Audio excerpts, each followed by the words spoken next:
مجلس کے نقیب محفل حضرت مولانا محمد عثمان تقی صاحب فیصل آباد سے تشریف لا چکے ہیں۔ میں ان کی خدمت میں گزارش کرتا ہوں کہ اب وہ پروگرام میں ہمارے ساتھ تعاون فرمائیں اور وہ تشریف لائیں اور اس پروگرام کا افتتاح فرمائیں۔ نحمده ونصلي ونسلم على رسوله الكريم اما بعد فاعوذ بالله من الشيطان الرجيم بسم الله الرحمن الرحيم ان هذا القرآن يهدي للتي هي اقوم قال الله تعالى في مقام آخر انا نحن نزلنا الذكر وانا له لحافظون صدق الله مولانا العظيم۔ بدلے گا زمانہ لاکھ مگر قرآن نہ بدلا جائے گا، بدلے گا زمانہ لاکھ مگر قرآن نہ بدلا جائے گا، ہے قول محمد قول خدا فرمان نہ بدلا جائے گا۔ ہر روز بدلتے ہیں دیکھو کفار کے پوجا کے مرکز، ہر روز بدلتے ہیں دیکھو کفار کے پوجا کے مرکز،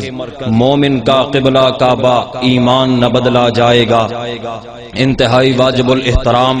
قابل صد احترام معزز و محترم سامعین گرامی قدر، بالخصوص مخدومی المکرم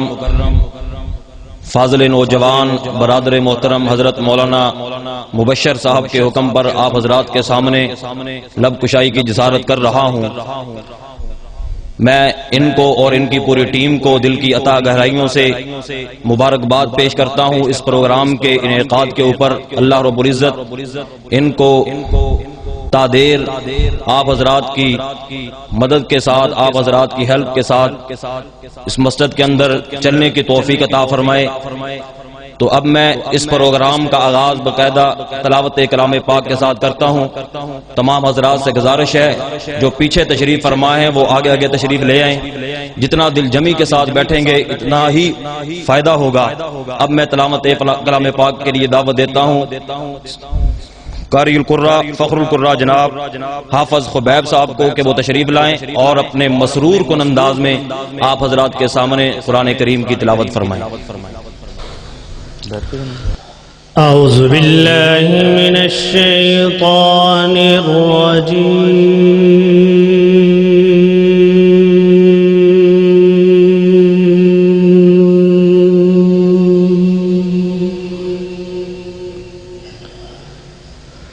بسم اللہ الرحمن الرحیم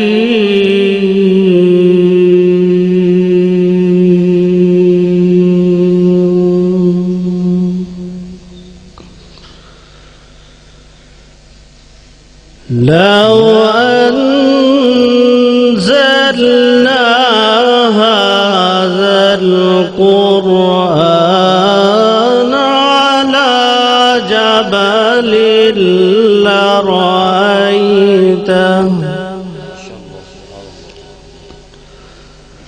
على جبل لرأيته خاشعا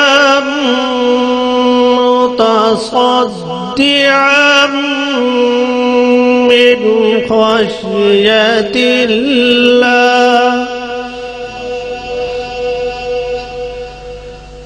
وتلك الأمثال نضربها للناس لعلهم يتفكرون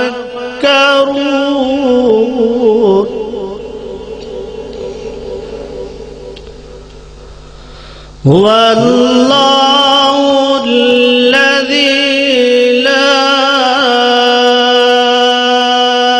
إله إلا هو عالم الغيب والشهادة هو الرحمن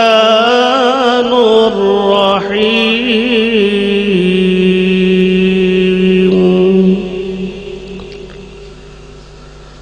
هو الله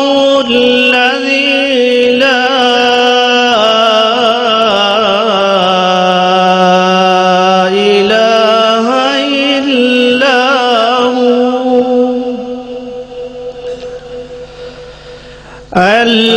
الملك القدوس السلام المؤمن المهيمن العزيز الجبار المتكبر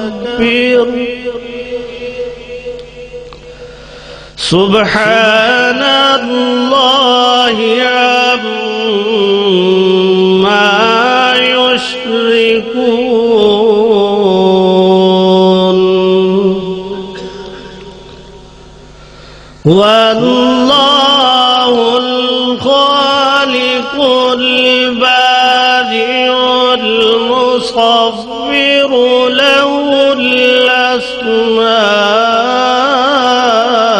الأسماء الحسنى يسبح له ما في السماوات والأرض وهو العزيز الحكيم بسم الله الرحمن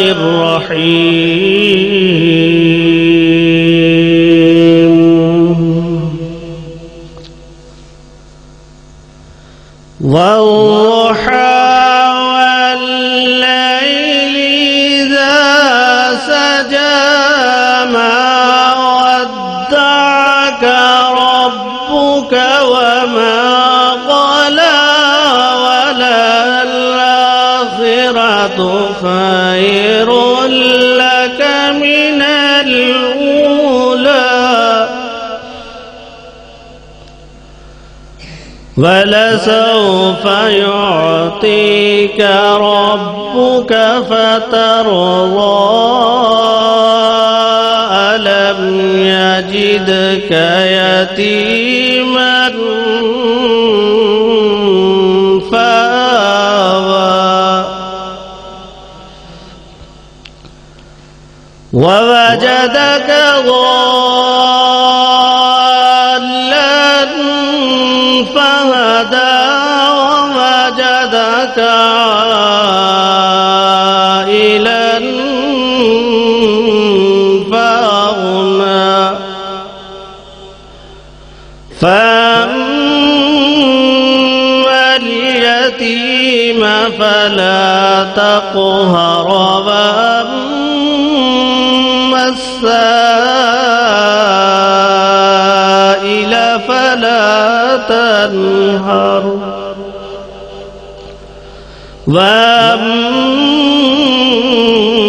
وأما بنعمة ربك فحدث صدقت يا رب العالمين